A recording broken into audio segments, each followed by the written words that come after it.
नमस्कार सुशील जी, बहुत बहुत स्वागत है आपका। नमस्कार अंजू जी। सुशील जी, मालेगांव बम धमाके पर जो फैसला आया है उससे तो वैसे ही सदमे में चला गया है विपक्ष, खासतौर पर कांग्रेस पार्टी। लेकिन अब किस तरह से भगवा आतंकवाद की थ्योरी घड़ी गई, कैसे मोहन भागवत को फंसाने की भी तैयारी थी, इसको लेकर जो खुलासे हो रहे हैं ये तो अपने आप में बहुत ही शॉकिंग है। अंजू जी, सबसे पहले तो मैं आपको भी बधाई देना चाहता हूं एक हिंदू योद्धा के हैसियत से कि हिंदू आतंकवाद पर जो दाग लगा हुआ था हमारे ऊपर, सब लोगों के ऊपर कि हम आतंकवाद को बढ़ावा देते हैं, उसको कोर्ट ने मुहर लगा दी है कि हिंदू आतंकवादी नहीं होता है। तो सबसे पहले आपको भी बधाई। हम एक दूसरे को ही बधाई देनी चाहिए, क्योंकि कांग्रेस वाले और ये एनसीपी वाले वामपंथी तो हमें अच्छा नहीं कहेंगे, तो हम ही एक दूसरे को बधाई दे देते हैं। दूसरी बात, ये जो कोर्ट का फैसला आया, उस फैसले के बाद जो भी कहानियां रची जा रही थी पहले, वो जरा कहानियां समझ लेनी चाहिए और फिर जो दावा हुआ है उसके ऊपर हमें आना चाहिए। हेमंत करकरे की मृत्यु या किसी और पुलिस अफसर की मृत्यु इन भगवा आतंकवादियों ने ही करवाई, ऐसा एक नैरेटिव फैलाया जा रहा था महाराष्ट्र में। जो मुंबई हमले के वक्त हुए थे उसको भी इसी आतंकवाद से जोड़कर देखा जा रहा था और ये बताने की कोशिश हो रही थी कि ऐसे लोग जो हिंदू आतंकवादियों को पकड़ते हैं या उनका असली चेहरा सामने लाते हैं, उन लोगों के साथ भी नहीं ठीक किया हिंदुत्ववादियों ने, उनको भी खत्म कर दिया। ये तो बेसिक कहानी को ही ध्वस्त कर दिया है महाराष्ट्र के एक पुलिस अधिकारी ने, जिनका नाम है महबूब मुजावर। महबूब मुजावर जी को मैं शतशः नमन करता हूं और उनके हौसले को भी नमन करता हूं कि महबूब जी ने जो बात कही है वह बहुत ही सोचने जैसी बात है, क्योंकि उन्होंने ये कहा है कि मैं आतंकवाद के किसी कलर को नहीं मानता, भगवा आतंकवाद है ऐसा मुझे नहीं लगता, बिल्कुल नहीं लगता, ये उन्होंने साफ तौर पर कहा है। और जो बातें उन्होंने सामने लाई है वह बहुत ही चौंका देने वाली है, और किस तरह से पुलिस अफसरों का इस्तेमाल किया जाता था, जांच एजेंसियों का इस्तेमाल किया जाता था, वह सारी चीजें अब खुलकर सामने आ रही है। महबूब मुजावर की बात हमारी उन बातों के ऊपर मुहर लगा देती है जो हमने परमवीर सिंह के वक्त कही थी, जो हमने सचिन वाजे के वक्त कही थी, जो हमने सरकारी वकील चौहान की जो बात चल रही थी, जिन्होंने देवेंद्र फडणवीस ने पेन ड्राइव ही दे दिया था सारा का सारा विधानसभा में, उसमें हम लोग जो कह रहे थे कि जांच एजेंसियां, पुलिस, न्यायालय, इन सब को लेकर घेरने की साजिश होती है। अंजू जी, अब बिल्कुल सही कह रहे हैं। और दूसरा, ये जो एटीएस के पूर्व अधिकारी हैं मुजावर साहब, आप सोचिए इतने सालों तक इन्होंने भी इंतजार किया, क्योंकि तो सीधे सीधे आदेश दिए थे परमवीर सिंह ने कि जाकर आरएसएस के प्रमुख को गिरफ्तार करके लाओ। जी उन्होंने इंतजार नहीं किया, इसलिए मैं मुजावर जी को नमन कर रहा हूं कि उन्होंने इंतजार नहीं किया। मैं इस प्लेटफॉर्म के जरिए साफ साफ कह देता हूं कि हम ऐसे खुले दिल वाले मुसलमानों का विरोध कभी नहीं करेंगे, कभी उनको गलत नहीं कहेंगे जो खुले दिल से जो अपनी जिम्मेदारियां निभाते हैं। और आपने जो कहा ना इंतजार किया, 8-10 साल तक उन्हें पुलिस दल से निकाल दिया गया। उन्होंने खुद कहा है कि मैं दुनिया में नहीं जा सकता था, मैं अपने लोगों से बात नहीं कर सकता था। उन्होंने अपने लिए केस लड़ी है, जीते हैं वो केस, उनके ऊपर लगाए गए सारे आरोप निरस्त हो चुके हैं और उन्होंने केस जीती है। 10 साल तक जो झेला है ना मुजावर ने, कि उनको पेंशन नहीं मिली है, उनको पीएफ की अमाउंट नहीं मिली है, उनको ग्रेच्युटी की अमाउंट नहीं मिली है, यहां तक कि रिटायर्ड पुलिस ऑफिसर ये दर्जा भी नहीं मिला है। टर्मिनेटेड पुलिस अफसर का डब्बा लेकर वो 10 साल घूमते रहे और उन्हें अब वक्त मिला, अब उनको सही लगा कि हम बात कर सकते हैं, क्योंकि उनके दावों पर न्यायालय ने मुहर लगा दी है कि ये पूरी की पूरी कहानी ही मनगढ़ंत है, झूठी है ये कहानी, फंसाया गया है लोगों को। यह वह सबूत के साथ 10 साल कोर्ट में बोल रहे थे। बात सिर्फ इतनी है कि वो पुलिस अफसर होने के कारण प्रेस के सामने नहीं बोल पाए। अंजू जी, आप सोचिए उन्होंने कितना कुछ झेला जब उनको परमवीर सिंह ने और बाकी अधिकारियों ने आदेश दे दिया, एक वारंट थमा दिया, साथ में उन्होंने बताया कि रिवॉल्वर दी गई और कहा गया कि इनको गिरफ्तार करके लाओ। और जब नहीं नहीं नहीं नहीं नहीं नहीं नहीं अंजू जी, वारंट थमा दिया, रिवॉल्वर थमा दिया और गिरफ्तार करके लाओ, ये अगर बात होती तो अलग थी। वो कहते हैं कि धरू नाना, मोहन भागवत को धर के लाओ, पकड़ के लाओ, गिरफ्तार नहीं करना है। ऑफिशियल प्रोसेस नहीं है, मतलब गए, वारंट थमा दिया, गिरफ्तार कर लिया, लेकर आए, कोर्ट में गए, पीसीआर मांगा, एमसीआर मांगा, जमानत की अर्जी हो गई, ये नहीं है प्रोसेस।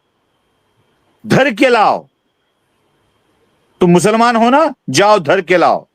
क्यों? पता नहीं है, जो कुछ होगा वो तुम कर लो, तुम देख लो, धर के लाओ। और मोहन भागवत की गिरफ्तारी के लिए कहां कहां नहीं घुमाया गया, उन्होंने खुद गांव के नाम बताए।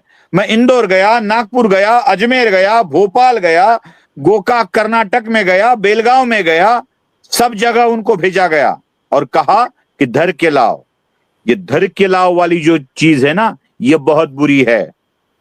सचिन वाजे को इस्तेमाल किया गया, परमवीर सिंह को इस्तेमाल किया गया, और जो हम जो सब लोग सब अधिकारी बोलते ना, हेमंत करकरे को इस्तेमाल किया गया। और जिन जिन शर्मा जैसे, प्रदीप शर्मा जैसे, करकरे जैसे, ये परमवीर सिंह जैसे, सचिन वाजे जैसे अधिकारियों की तरह ही महबूब मुजावर को इस्तेमाल करने की कोशिश की गई। जो केस जलगांव में हुई वैसी ही केस ये करना चाहते थे।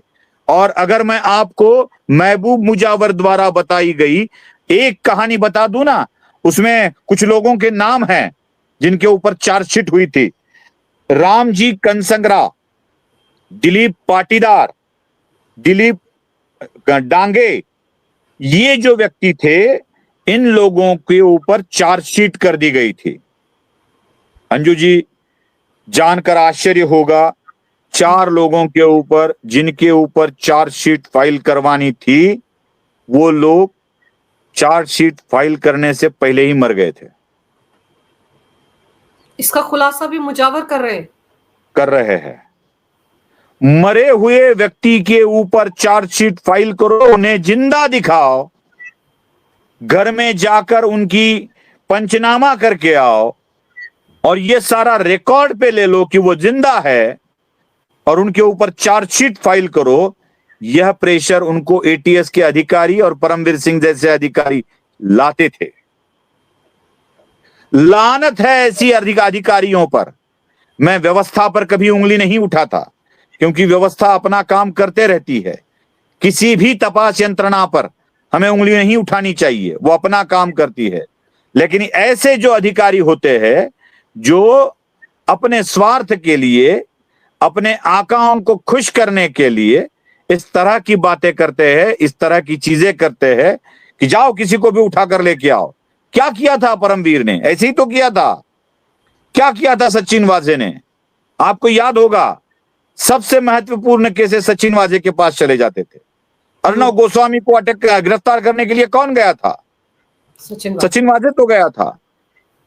ये जो एक कलाकार मर गया, जिसके ऊपर आज भी दोनों के लिए, दिशा के लिए भी और सुशांत के लिए भी, आज भी लोग न्याय की अपेक्षा कर रहे हैं। उनके मृत्यु के बाद उनके पोस्टमार्टम की जिम्मेदारी किस अधिकारी के ऊपर रखी गई थी? 100 करोड़ की जिम्मेदारी किसके ऊपर रखी गई थी? सचिन वाजे के ऊपर ही तो रखी गई थी। और ये जो बात कर रहे हैं ना मुजावर, ये इसी की बात कर रहे हैं। ऐसे ही अधिकारी प्रेशर लाते हैं, गिरफ्तारी की बात करते हैं, जिंदाओं को मुर्दा कर देते हैं, जैसे मनसुख हिरेन को कर दिया, और मरे हुए को जिंदा करने की बात करते हैं। जैसे इस मामले में, मालेगांव विस्फोट के मामले में किया गया। लानत है ऐसे अधिकारियों पर जो राजनेताओं के रखेल बनकर ऐसे काम करते रहते हैं। इन्हीं अधिकारियों की वजह से हमारी व्यवस्था बदनाम हो जाती है। अंजू जी, महबूब मुजावर ने ये सारी बातें खुलकर सामने लाई है। अब सोचिए कि परमवीर सिंह की क्या भूमिका रही है। चलिए, हेमंत करकरे तो निपट गए, लेकिन अब तो कहीं ना कहीं परमवीर सिंह को कटघरे में खड़ा करना चाहिए। उसके खिलाफ तो एफआईआर तुरंत होनी चाहिए, और फिर वो भी तो बताए कि उसके कौन से आका थे राज्य सरकार में या केंद्र सरकार में जो उसको ये सब करने के लिए कह रहे थे। आपकी एक कविता मैं आपको याद दिला देता हूं, अब न चूकिए चौहान। यही बात अब देवेंद्र फडणवीस भी याद रखेंगे शायद, कि अब न चूकेंगे, क्योंकि फडणवीस के लिए परमवीर एक ऐसी हस्ती है, शायद उनका इस्तेमाल राजनीतिक ढंग से कैसे किया जाएगा ये भी फडणवीस देखेंगे। क्योंकि ऐसे अधिकारियों को उठा के अंदर डाल दिया तो बस एक आका का नाम सामने आ जाएगा, बाकी चैन सामने नहीं आएगी। यही परमवीर सिंह है जिसने पहले 100 करोड़ के मामले में अनिल देशमुख के साथ मिलकर कांड किया, और फिर जब उसे पता चला कि इसमें ज्यादा फायदा वाजे का होने वाला है तो यही कांड उजागर कर दिया। यही वो परमवीर सिंह है। यही वो परमवीर सिंह है जिन्होंने एंटी करप्शन ब्यूरो का चीफ होते हुए कुछ लोगों को, राजनेताओं को आरोपों से बरी कर दिया था। यही वो परमवीर सिंह है जिसने मालेगांव विस्फोट में जिन जिन लोगों को कांग्रेस वाले अंदर डालना चाहते हैं उन लोगों को अंदर डाल दिया था। ये परमवीर सिंह जैसे अधिकारी इसी तरह का कांड करते हैं और पुलिस व्यवस्था को बदनाम कर देते हैं, एटीएस को बदनाम कर देते हैं। अब ऐसे लोगों के साथ क्या किया जाना चाहिए ये फडणवीस अच्छे जानते हैं। शायद परमवीर सिंह देवेंद्र फडणवीस के लिए एक ऐसा मोहरा होगा जिसको दिखाकर, मतलब कभी कभी पिंजड़े में रखा जाता है बकरी को और कई श्वापदों को पिंजड़े में कैद किया जाता है, शायद परमवीर इस सरकार के लिए वैसी ही बकरी है जो कई आदमखोर शेरों को अब पिंजड़े में कैद कर देंगे। और फिर जैसे अभी आपने याद दिलाया ना कि उस वक्त महाराष्ट्र एटीएस के चीफ तो यही थे जब मालेगांव बम धमाके में सारी कार्रवाई हुई थी। तो साध्वी आरोप लगा रही है प्रज्ञा कि उनके साथ अमानवीय बर्ताव किया गया, उन पर दबाव डाला जाता था, मारा पीटा जाता था कि वो किसी ना किसी तरीके से वीएचपी का नाम ले दें, बजरंग दल का नाम ले लें, योगी आदित्यनाथ का नाम ले लें या आरएसएस प्रमुख का नाम ले लें। तो जी, आपको एक किस्सा शायद याद है, आपके दर्शकों को जो महाराष्ट्र के हैं उनको याद होगा। जब छत्रपति संभाजी नगर का औरंगाबाद का नाम छत्रपति संभाजी नगर करने की बात चल रही थी तो टीवी चैनल्स पर बड़ी डिबेट चलती थी, और उसमें टीवी चैनल्स वाले औरंगजेब का नाम औरंग्या ऐसे लिया करते थे। हम भी अक्सर औरंग्या ही ऐसी बात करते हैं, क्योंकि किसी परकीय आक्रांता के लिए आदर की भावना रखना कोई जरूरत नहीं है हमें हमारी। अगर औरंग्या बोलने से केस होती है तो होने दो, हम बोलेंगे, खुलकर बोलेंगे, जितनी बार चाहिए उतनी बार औरंग्या बोलेंगे। बचपन से वही बोलते आया औरंग्या, जिसने छत्रपति शिवाजी महाराज के साथ बहुत ही बुरा बर्ताव किया था, हम औरंग्या ही कहेंगे।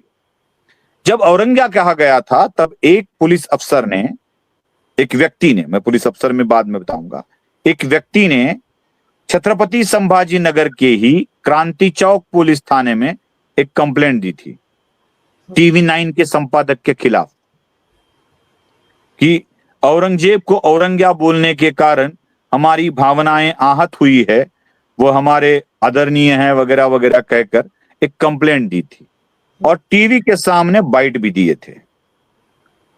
उस व्यक्ति की दाढ़ी को देखकर पहचान तो नहीं लिया जाता था, लेकिन जब ढंग से देखा गया तो पहचाना गया कि ये वही है जो साध्वी प्रज्ञा सिंह की गिरफ्तारी के बाद उनसे बुरा बर्ताव करने वाला पुलिस अफसर, जो एपीआई के हैसियत से काम करता था और परमवीर करकरे के कहने पर प्रज्ञा सिंह के साथ अमानवीय व्यवहार करता था। जैसे वह मुस्लिम अधिकारी मिला, वैसे ही ये लोग महबूब मुजावर को चाहते थे कि उसी तरह का कार्य करे, क्योंकि मुजावर एक मुसलमान हैं और वह हिंदुओं को प्रताड़ित करने के लिए मदद करेंगे। लेकिन महबूब मुजावर राष्ट्रवादी मुसलमान निकले, उन्होंने ऐसे कांड करने से मना कर दिया और इसी मनाही की सजा भी उन्होंने भुगती है। उनके ऊपर केसेस हुए, गिरफ्तारियां हुई, दुनिया में वो जा नहीं सके, खुद अपने आप को मैं दुनिया को मुंह दिखाने के लायक नहीं हूं, ऐसा वो समझने लगे और 10 साल गुमनामी के अंधेरे में जी लिए। जब ये फैसला आया तब उनको लगा कि अब मैं खुल के बात कर सकता हूं और उन्होंने खुल के बात करना शुरू किया और जो बात बताई वो इतनी भयंकर थी कि राष्ट्रीय स्वयंसेवक संघ के सरसंघ चालक मोहन जी भागवत की गिरफ्तारी की बात तक चल रही थी कि उन्हीं को पकड़ लो। संघ के मुखिया को ही पकड़ लिया तो संघ का ढांचा उद्ध्वस्त हो जाएगा। लेकिन शायद उन्हें पता नहीं है, संघ एक ऐसा ढांचा है जो किसी 1, 2, 10, 100, 50 व्यक्तियों को अंदर करने से ध्वस्त होने वाले संगठन नहीं है। वह अपनी प्रार्थना में ही कहते हैं, स्वयं स्वीकृतम कंटकाकीर्ण मार्ग, स्वयं स्वीकृत कंटकाकीर्ण मार्ग पर हम चलते हैं और राष्ट्र भूमि को, परम वैभव को ले जाने की बात वो करते हैं। तो ऐसे कंटकाकीर्ण मार्ग से स्वयंसेवक डरते नहीं हैं। अंजू जी बिल्कुल सही कह रहे हैं आप। लेकिन सुशील जी, आप ये सोचिए कि अभी 2006 में जो सीरियल बम धमाके हुए थे मुंबई में, उसका भी फैसला बॉम्बे हाई कोर्ट में पलटा। आप याद करो, निचली अदालत ने उन 12 के 12 आरोपियों को सजा सुना दी थी, लेकिन फैसला आकर पलट गया हाई कोर्ट में आकर। और ये मामला जो है, यहाँ पर हिंदुओं को फंसाने की साजिश थी, इसलिए ऐसे सबूत प्लांट किए गए। और 2006 के मामले में उस जमात के लोगों को बचाने की कोशिश थी, इसलिए लचर तरीके से पूरी की पूरी सबूत इकट्ठे किए गए। और अगर 2008 के मुंबई आतंकवादी हमले को देख लें तो वहां पर भी हिंदुओं को ही फंसाने की पूरी तैयारी थी। आप सोचिए कितने सुनियोजित तरीके से सब कुछ रचा गया। हमारा सौभाग्य ये है कि सुप्रीम कोर्ट में उस चीज को बिल्कुल नजरअंदाज कर दिया गया जो हाई कोर्ट ने कहा था। हाई कोर्ट ने आरोपियों को न सिर्फ मुक्त किया था बल्कि निर्दोष मुक्त किया था। सुप्रीम कोर्ट ने उनकी निर्दोषता के मुक्त होने की बात को गलत ठहराया है। उन्हें उनकी गिरफ्तारी आवश्यक है ऐसा नहीं कहा, लेकिन उनको निर्दोष ठहराने के ऊपर स्टे लगा दिया है। यह हमारी अच्छी बात है। दूसरा, इस मामले में और उस मामले में एक बड़ा अंतर है कि निचली अदालत ने, हाई कोर्ट से निचली अदालत ने उन्हें सजा फरमाई थी, सजा सुनाई थी। लेकिन यह जो बात है ना हिंदुओं को अटकाने की, यह बात पहले से होती आई है।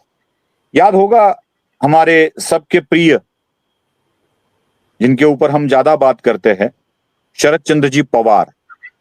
मुंबई में जब बम धमाके हुए थे तो उन धमाकों के बाद उन्होंने एक एक्स्ट्रा बम धमाका जोड़ दिया था और वो मुसलमानी इलाकों में हुआ है, मस्जिद में हुआ है ऐसा कहा था, जो कि नहीं हुआ था। और बाद में उन्होंने कह दिया था कि ये मैंने जानबूझकर झूठ बोला था कि कहीं हिंदू मुसलमान दंगे ना हो। सोचिए, तब से लेकर अब तक जब कभी भी मुसलमान ऐसी कोई कृति करता है तो उसे अनदेखा कर दो और ऐसी कृतियों को सामने लाओ जो हिंदुओं के ऊपर भी उंगली उठा सके। मतलब मुसलमान को सिर्फ बुरा ना लगे इसलिए हिंदुओं को आरोपी कर बनाया जाए, इसलिए हिंदुओं को गलत साबित किया जाए। शरद पवार के जमाने से चल रही ये कृतियां आज तक चलती आई है। आज तक हिंदुओं पर ब्लेम लगाने की प्रोसेस जारी है। अंजू जी, धन्य हो उस अदालत का, आभारी है हम उस अदालत के जिन्होंने हिंदू आतंकवाद नहीं होता है, आतंकवाद का रंग भगवा नहीं होता है, यही बता दिया। क्योंकि भगवा रंग का कारण ही त्याग है, त्याग के कारण ही भगवा है, तो उसमें आतंकवाद नहीं होता है। सुशील जी, कि अगर शहीद तुकाराम ओमले उस कसाब को जिंदा नहीं पकड़ते तो हम पर ये तोहमत हमेशा के लिए लग जाती, क्योंकि वो तो कलावा बांध कर आए थे 10 के 10। उनके पास तो परिचय पत्र, आइडेंटिटी कार्ड भी हिंदू नामों से थे, बेंगलुरु और हैदराबाद के कॉलेजों के नाम थे। आप सोचिए शहीद तुकाराम ने हमारे लिए कितना बड़ा काम किया, हम तो उनके कृतज्ञ हो गए।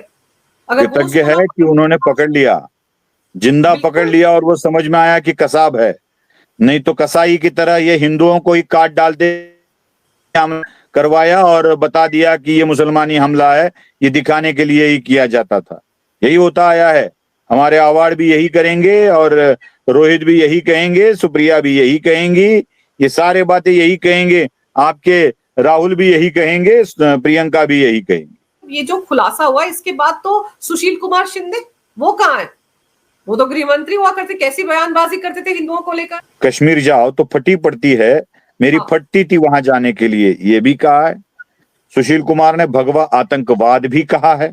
अब इसमें महबूब मुजावर बात कर रहे हैं कि मैं सुशील कुमार शिंदे के बारे में बात नहीं करूंगा, उनसे मेरी बनती नहीं थी, वो मुझे अटकाना चाहते थे। सुशील कुमार शिंदे ही वही है जो भगवा आतंकवाद की बात करते थे। वो भगवा आतंकवाद सिद्ध करने के लिए मुजावर के पीछे लगे हुए थे, और ना करी तो मुजावर के साथ उनकी नहीं बनी। ये बात जरा ठीक से समझ लीजिए अंजू जी। सुशील कुमार शिंदे को लेकर इस तरह की बातें मुजावर ने अपने बयान में बोली हैं। जी, वही तो मैं आपको बता रहा हूं। ये परिणीति शिंदे जो है, ये इनकी बेटी है क्या, जो संसद में खड़े होकर कह रही थी ऑपरेशन सिंदूर के डिबेट के दौरान कि ऑपरेशन सिंदूर तमाशा है? वो परिणीति है, उन्हीं की सगी बेटी है, जो सोलापुर से सांसद के रूप में चुनकर आई है। हमेशा वो सुशील कुमार शिंदे या परिणीति हो रिजर्व कॉन्स्टिट्यूंसी से ही चुनकर आने की कोशिश करते हैं। वो अपने आप को अभी भी खुले प्रवर्ग से चुनकर आना ठीक नहीं समझते हैं। वो उन्हीं की बेटी है जो उन्हीं की बात को तमाशा बोलकर दोहरा रही थी। जो मुजावर ने खुलासे किए हैं, परमवीर तो फंसेगा, शिंदे भी फंसेंगे, अब शिंदे भी फंसेंगे। इसके अलावा और कौन कौन लोग दिखते हैं आपको जो इस घेरे में आएंगे? देवेंद्र फडणवीस इसको लेकर हो सकता है एसआईटी का गठन करें। एसआईटी का गठन होगा इसकी दोबारा, क्योंकि एक सवाल तो बच ही जाता है ना अंजू जी। हम भले ही हिंदू मुक्त हो गया, हम मिठाई बांटेंगे साध्वी प्रज्ञा के, कर्नल पुरोहित के, सिर्फ हिंदुत्व ही नहीं, मिलिट्री भी इसके आरोप से मुक्त हो गई, क्योंकि ये उसी में कहा गया था कि 80 किलो आरडीएक्स को मिलिट्री से चुराया गया था, 40 किलो मालेगांव में इस्तेमाल किया गया, 40 किलो गुजरात में इस्तेमाल किया गया। लेकिन मिलिट्री ने कहा कि जिस तरह के आरडीएक्स की बरामदी हुई है वो तो हमारे यहाँ के थे ही नहीं। मिलिट्री भी शक के घेरे में आई थी। अब मिलिट्री भी मुक्त, हिंदुत्व भी मुक्त, लेकिन विस्फोट तो हुए है ना, विस्फोट तो हुए है, लोग तो मरे हैं, परिणाम होना है वो तो हुआ है। किया किसने ये कांड? किया किसने? बम रखे किसने? शरद पवार ने तो झूठ का बम विस्फोट बोला था, लेकिन ये सच का किया किसने? कोई तो होगा जिसने किया होगा। ये किसका किया धराया है? क्या ऐसे विस्फोट करवा के हिंदुत्व पर आंच आए, यह सोच रखने वालों ने यह करवाया था? अंजू जी, इसका असल कारण तो सामने लाना ही होगा। एसआईटी का गठन, फास्ट ट्रैक का गठन करके इसको सच सामने लाना ही होगा। अंजू जी बिल्कुल सही कह रहे हैं आप कि हिंदू आतंकवादी नहीं है, इस तोहमत से तो हिंदू बरी हो गया, लेकिन वो 6 लोग जो मारे गए थे, 100 लोग जो जख्मी हुए थे, वो धमाका आखिर किसने करवाया, इस राज पर से तो पर्दा उठाना ही पड़ेगा। और हो सकता है कि एसआईटी का गठन करें देवेंद्र फडणवीस, और तब इस मामले की जांच फिर से नए सिरे से हो, और जो खुलासे महबूब मुजावर ने किए हैं उनको भी ध्यान में रखते हुए वो सारे के सारे अधिकारी, वो सारे के सारे राजनेता जो इस षड्यंत्र में शामिल थे, उन सबको भी घेरे में लिया जाएगा। आपने बहुत ही अहम जानकारी इस मामले पर मेरे दर्शकों को दी, मेरे लिए समय निकाला आपने सुशील जी, आपका बहुत बहुत धन्यवाद। नमस्कार। भारत माता की जय हो। वंदे मातरम। जय श्री राम।